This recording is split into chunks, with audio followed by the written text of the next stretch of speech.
অযত্ন আর অবহেলায় জৌলুস হারাতে বসেছে টাঙ্গাইলের গোপালপুরের ঐতিহাসিক হেমনগর জমিদার বাড়িটি। প্রায় ১৩৫ বছরের পুরনো স্থাপনা সংরক্ষণের নেই কার্যকর উদ্যোগ। দ্রুত স্থাপনাটি সংস্কার ও সঠিক তদারকির দাবি স্থানীয়দের। টাঙ্গাইল থেকে আহমেদ রাসেলের তথ্য ও চিত্রে ডেস্ক রিপোর্ট।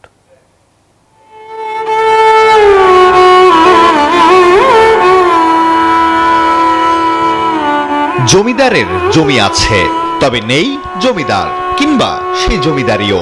জরাজীর্ণ হয়ে পড়ে আছে শতবর্ষী দালানটি, ভেঙে পড়েছে ছাদবাড়ি, নেই দরজা জানালা, চারদিকে ধ্বংসস্তূপের চিত্র। এক সময়ের জমকালো এই দরবার এখন যেন এক ভুতুরে প্রাসাদ। Bashundhara public school and college ২০২৬ শিক্ষাবর্ষে ভর্তি চলছে।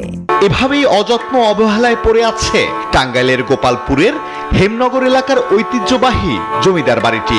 স্থানীয়দের কাছে পরীর দালান নামে পরিচিত এই স্থাপনা নির্মিত হয় ১৮৯০ সালে। প্রায় ৬০ একর জমির উপর জমিদার হেমচন্দ্র চৌধুরীর হাতে গড়া এই স্থাপনাটি ছিল রাজনীতি, সংস্কৃতি ও শিল্পচর্চার অন্যতম কেন্দ্র। স্থানীয়রা জানান, এক সময় দূর দূরান্ত থেকে মানুষ এই জমিদার বাড়িটি দেখতে আসতো, কিন্তু যথাযথ সংরক্ষণের অভাবে হারিয়ে যাচ্ছে ঐতিহ্য। আগে দেখতে ভালো দেখা গেছে, চকচক করতে জিনিসটাকে ভালোই ছিল, এখন তো অনেক নষ্ট হয়ে গেছে। মানে আজ তো ৭৫% নষ্ট হয়ে গেছে, ২৫% দাঁড়িয়ে আছে। জমিদার বাড়িটা পরীর দালানের মতো ছিল, পরীর মতোই ঠিক দেখতে ছিল। এখন বারে বারে নষ্ট হয়ে যাইতেছে, গাছগাছরা হইয়া জঙ্গল হইয়া বনের মতো পরিণত হয়েছে।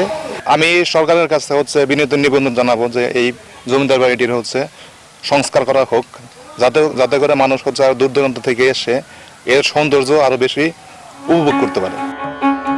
২০২০ সালে প্রত্নতত্ত্ব অধিদপ্তর সংরক্ষণের দায়িত্ব নিলেও এখনো নেই কোনো দৃশ্যমান অগ্রগতি।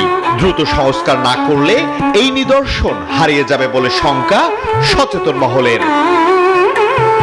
সরকারের জন্য একটি আহ্বান যে আমরা এগুলো সংরক্ষণের মাধ্যমে আমাদের ঐতিহ্যকে সংরক্ষণ যেন করতে পারি।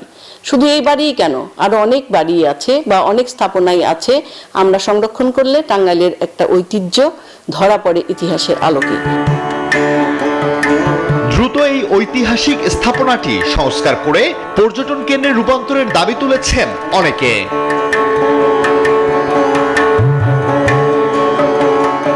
Desk report, news 24।